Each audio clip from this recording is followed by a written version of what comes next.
Hello, in this session, we're going to be talking about cyber terrorism, what it means, and what implications does it have.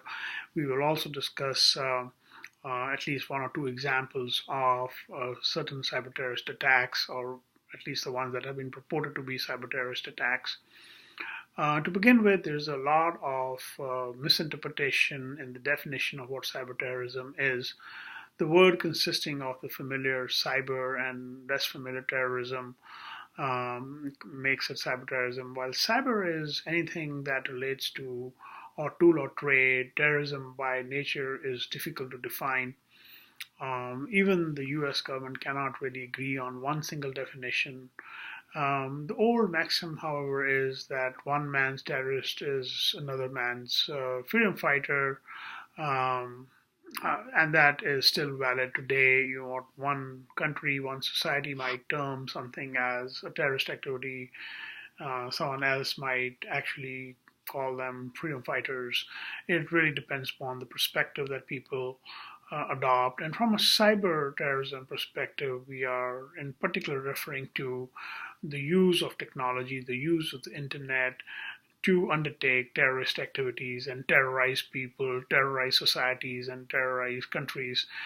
And that really is a challenge today because of the interconnectedness of the computing worlds.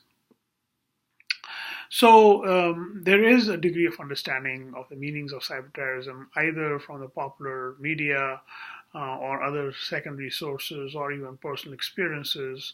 However, when we talk to the specialists, they use a different definition of the meaning. Cyber terrorism for them, as well as contemporary terrorism for that matter, may it be bioterrorism or chemical terrorism, appears as a mixture of words, terrorism, and a meaning of the area of its application.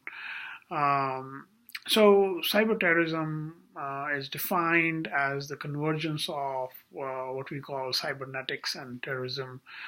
And hence, it poses certain very unique challenges for us. Um, there's a renowned security author, Dorothy Denning, and she defines cyberterrorism as an unlawful act and threats of attack against computers, networks, and the information that is stored therein. When it is done to intimidate or coerce a government or its people in furtherance of some political or other social objectives. When we talk about cyber terrorism, there's a lot of hype associated with this particular word.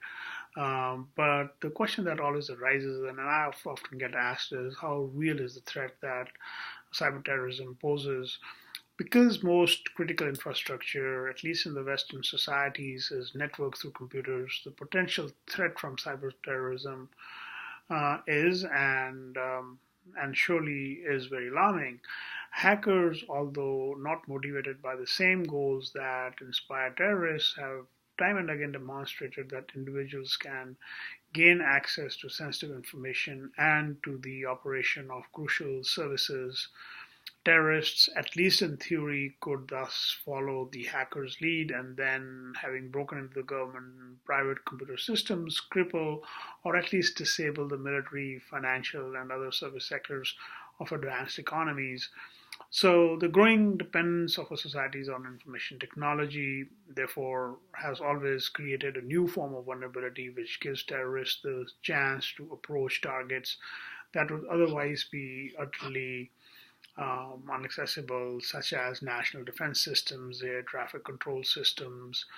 The more technologically developed countries, the more the vulnerability, and hence they are a bigger target for cyber attacks to the infrastructure as well. And it's a growing concern because critical infrastructure is so important for running a country. And when anybody attacks that critical infrastructure, we are always worried about electricity being delivered, medical services being delivered, water being delivered in a timely manner, because all these things are, of course, um, connected, and our society is dependent on them, and increasingly more so as well.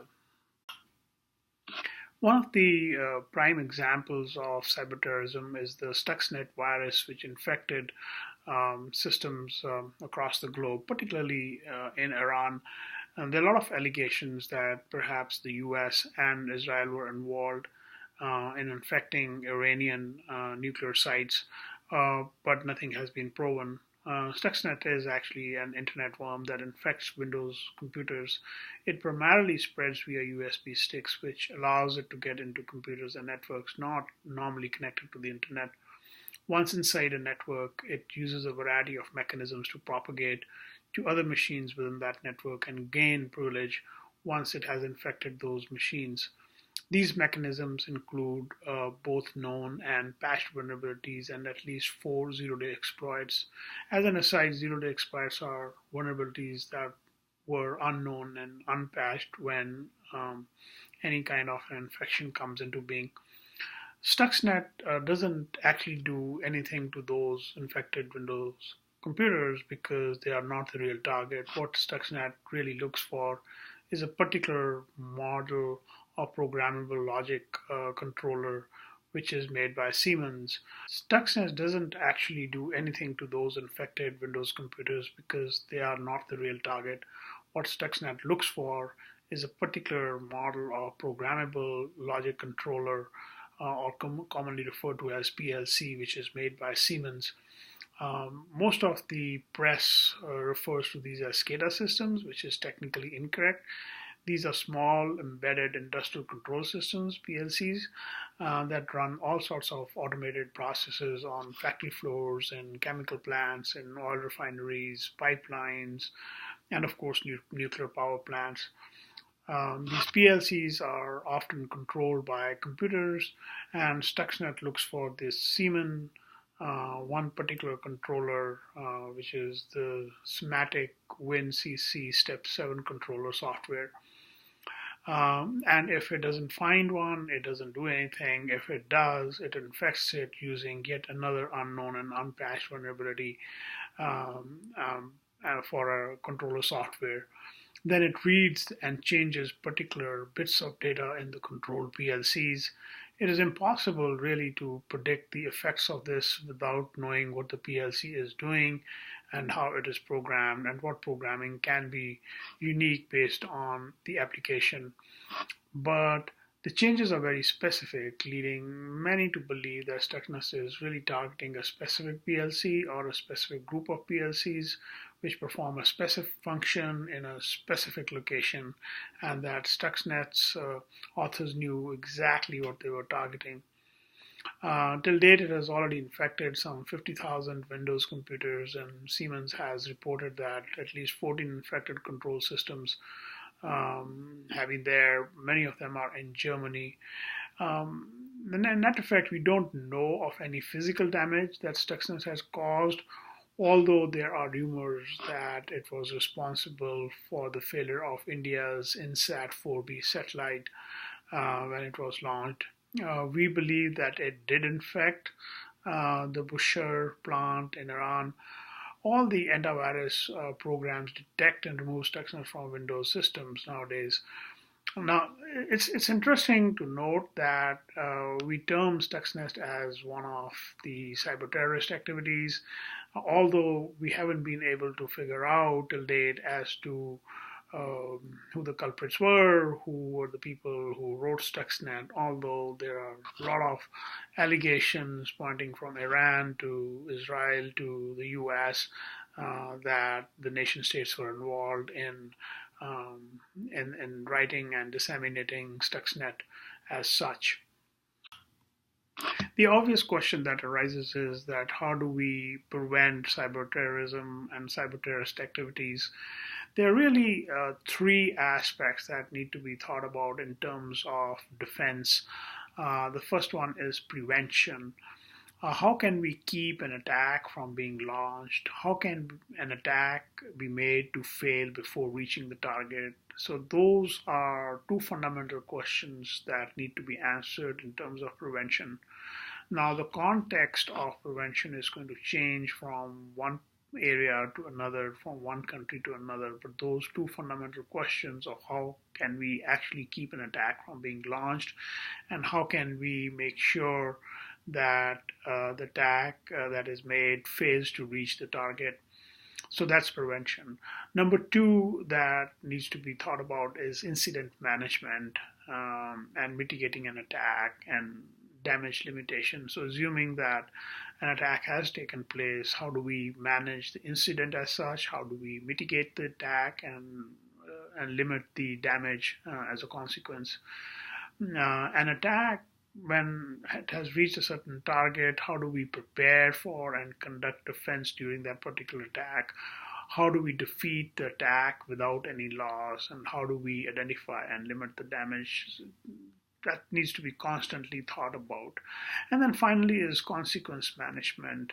Whenever an attack takes place, one needs to very carefully think in terms of, so what do I do now?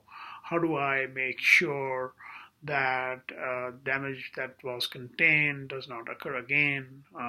There are reputational damages, there are other legal aspects that need to be thought about.